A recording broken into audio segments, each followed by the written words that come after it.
Após onda de ataques no Rio de Janeiro, o governo federal vai ampliar o trabalho de inteligência. E você vai ver também. Comissão do Senado aprova a desoneração da folha de 17 setores da economia até 2027. Conselho de Segurança da ONU tenta votar nova resolução para a guerra. Em visita a Israel, Emmanuel Macron propõe a criação de uma coalizão internacional contra o Hamas e pede que Irã e seus aliados não criem novas frentes de batalha. E ainda, refém liberada pelo Hamas fala pela primeira vez e conta o que passou nas mãos dos terroristas. Essas e outras notícias você confere a partir de agora.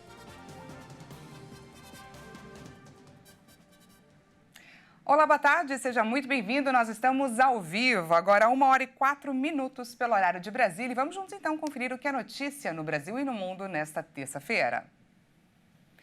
O Conselho de Segurança da ONU está reunido nesta terça-feira mais uma vez para discutir o conflito entre Israel e Hamas.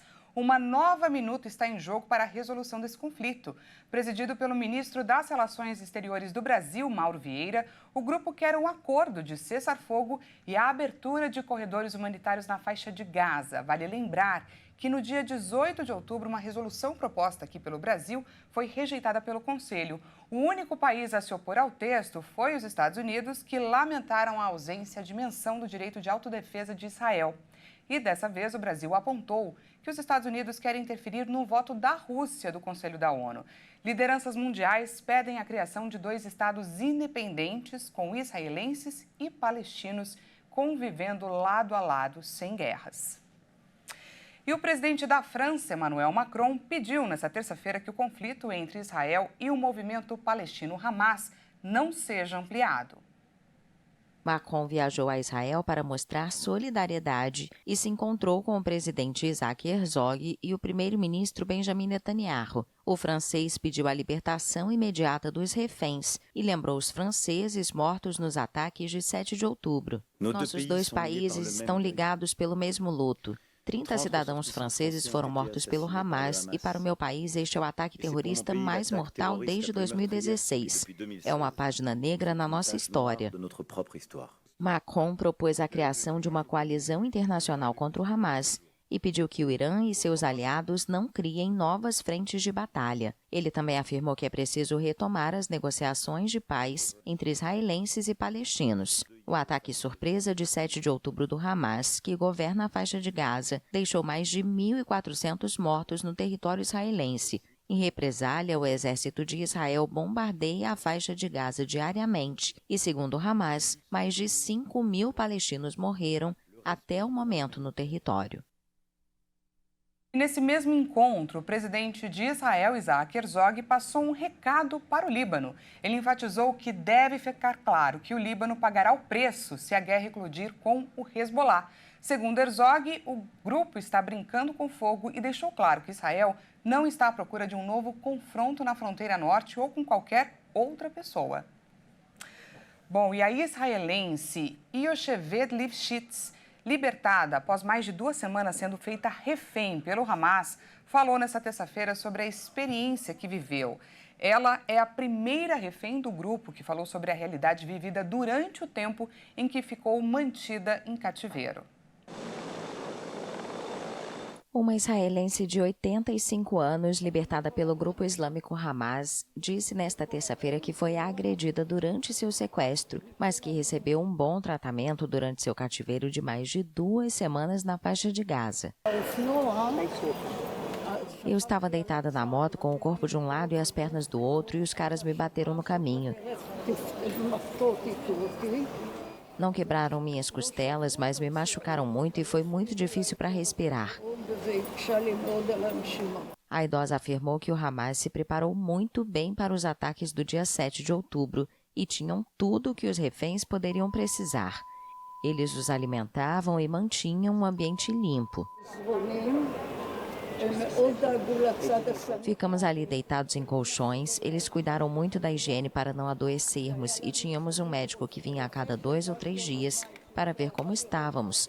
Ele cuidou e garantiu de nos dar medicação.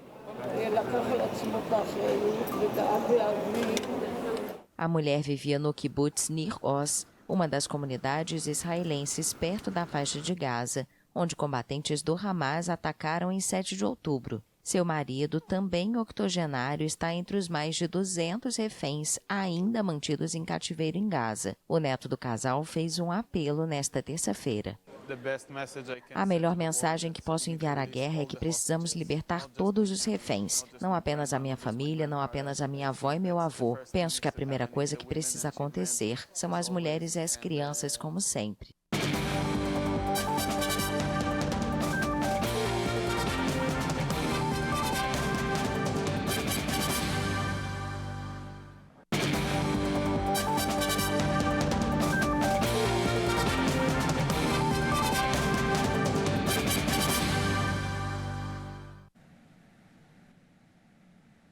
Seja bem-vindo mais uma vez, nós estamos de volta e ao vivo, 1h12 pelo horário de Brasília. Voltamos com mais notícias dessa terça-feira para você. E olha só, a Comissão de Assuntos Econômicos do Senado aprovou hoje o projeto de lei original que prorroga a desoneração da folha de pagamento até 2027.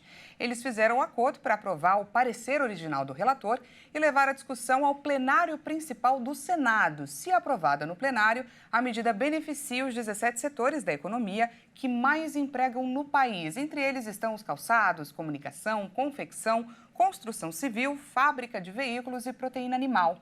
E em vez de pagar 20% sobre a folha salarial, as companhias vão seguir pagando alíquotas de 1% a 4,5% sobre a receita bruta. No final de agosto, o projeto foi aprovado com mudanças pela Câmara dos Deputados.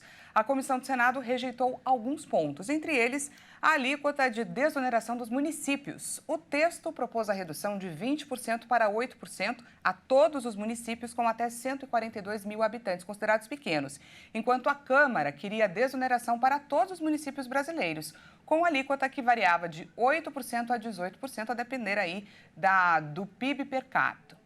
Segundo estimativas, a medida aprovada na comissão deve atingir mais de 3 mil municípios, representando uma perda de arrecadação anual de 9 bilhões de reais pelo governo federal. E pela importância do assunto, esse é, sim, o tema da nossa entrevista de hoje.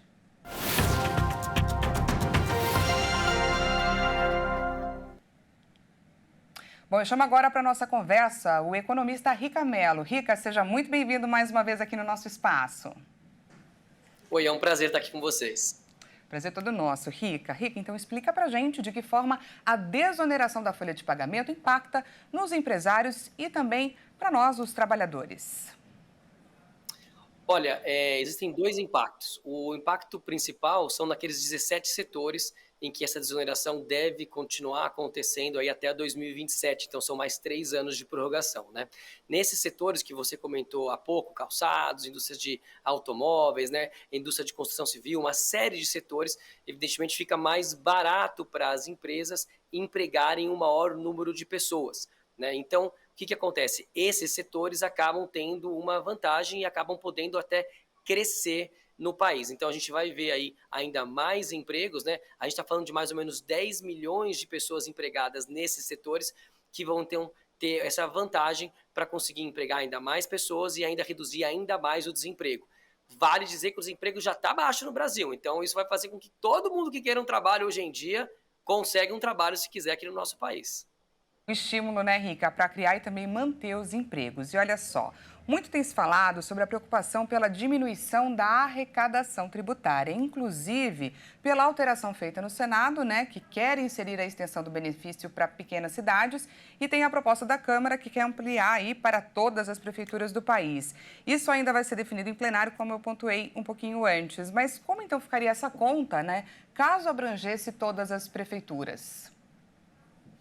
Olha, você comentou aí que a expectativa de 9 bilhões é de 9 a 20 bilhões. Depende, a renúncia fiscal, depende do que vai acontecer, depende do que vai passar agora no Senado. De qualquer maneira, seja 9 bilhões, seja 20 bilhões, esse valor, a Secretaria da Fazenda, o governo vai ter que achar esse dinheiro de algum lugar. E nós já estamos numa situação de déficit, né? Esse ano a gente deve ter um déficit importante e o governo está buscando zerar o déficit no ano de 2024. Então, Essas alterações, na verdade, o governo não viu com bons olhos essas alterações, tem que entender se depois o governo Lula depois vai sancionar essa lei ou não.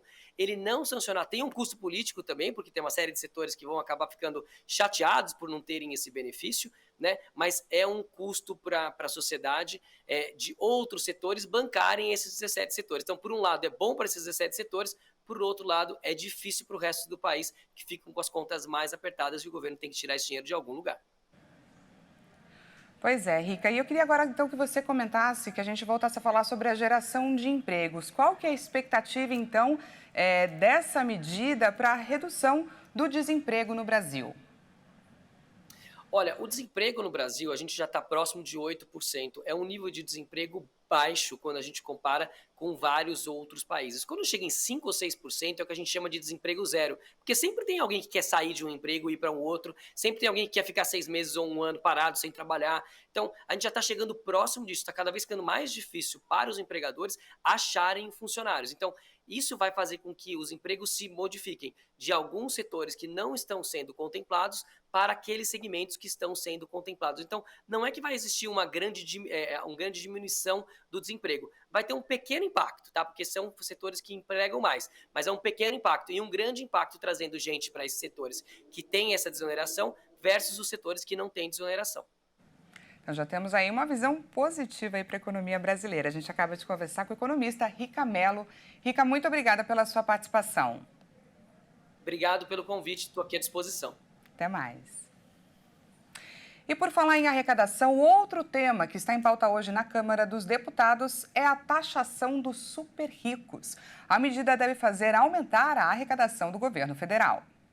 O projeto de lei que prevê a cobrança de impostos da parcela mais rica da população deve ser analisado e colocado em votação. A proposta, que trata dos investimentos de pessoas físicas no exterior por meio dos fundos offshore e dos fundos de investimento exclusivos, tramita em regime de urgência desde o último dia 14. O projeto tranca a pauta da casa e, com isso, precisa ser votado antes da análise de outras matérias.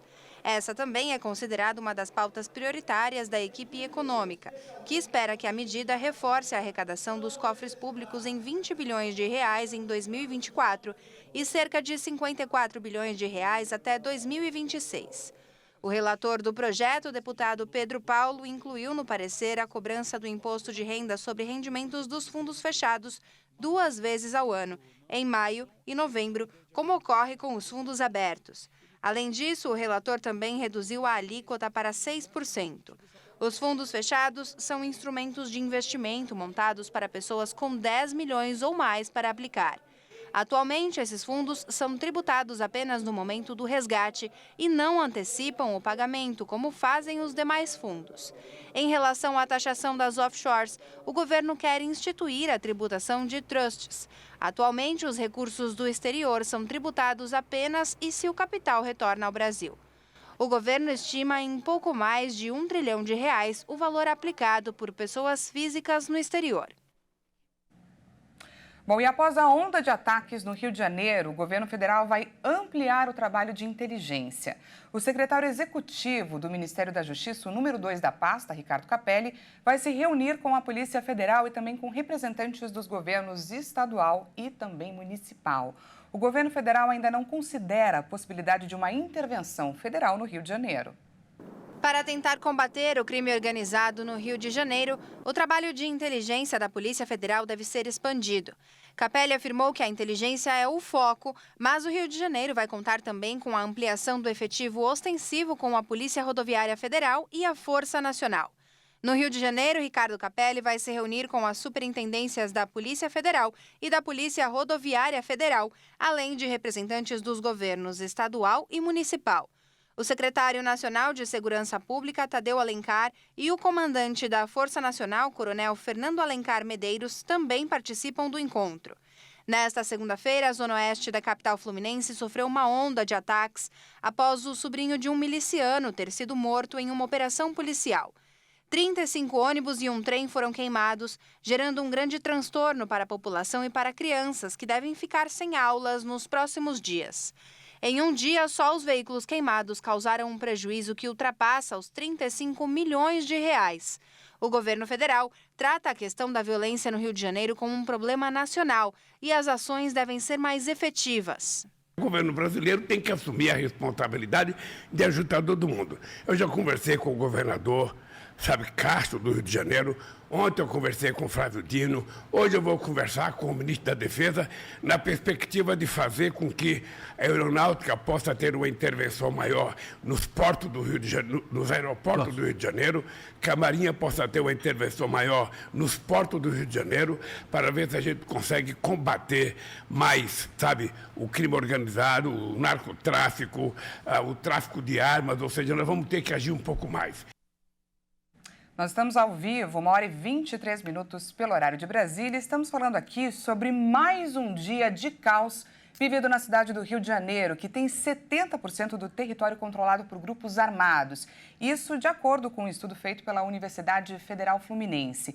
Eu recebo agora a delegada Raquel Galinatti para falar para a gente, sobre essa nossa guerra interna. Seja muito bem-vinda, delegada.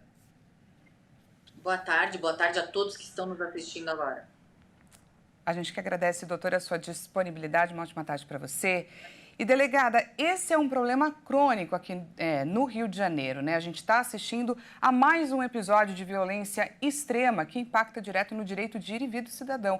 Eu gostaria que você avaliasse para a gente a situação e a necessidade de uma ação conjunta das 3 esferas, federal, estadual e também municipal. É um exemplo claro e inequívoco que o controle das milícias e das facções criminosas, colocando a população completamente em risco, à mercê da criminalidade, é decorrente a uma incompetência e ineficiência do governo na segurança pública. Claro que isso fica inequívoco. E a partir do momento em que essas facções criminosas, muito provavelmente também em conjunto, em conluio com as milícias, porque últimas informações através da inteligência, que foi inclusive noticiado muito amplamente pela imprensa, temos notícia que eles estão atuando em conjunto, o que causa um maior poder danoso para a sociedade, para a segurança da população, não só do estado do Rio de Janeiro, como no Brasil, porque são organizações criminosas que ultrapassam fronteiras nas suas transações criminosas, não só no tráfico de drogas, no tráfico de armas, no tráfico de pessoas. Então é necessário, sim, seriedade, coragem para combater de frente as facções criminosas e as milícias. E, delegada, na sua avaliação, de que forma é possível combater? Ontem o governador Cláudio Castro, ele falou ainda que irá atrás de mais 3 nomes. Enfim, a gente tem visto aí uma tentativa de se encarar esse problema de frente, mas eu queria que você fizesse para a gente uma avaliação.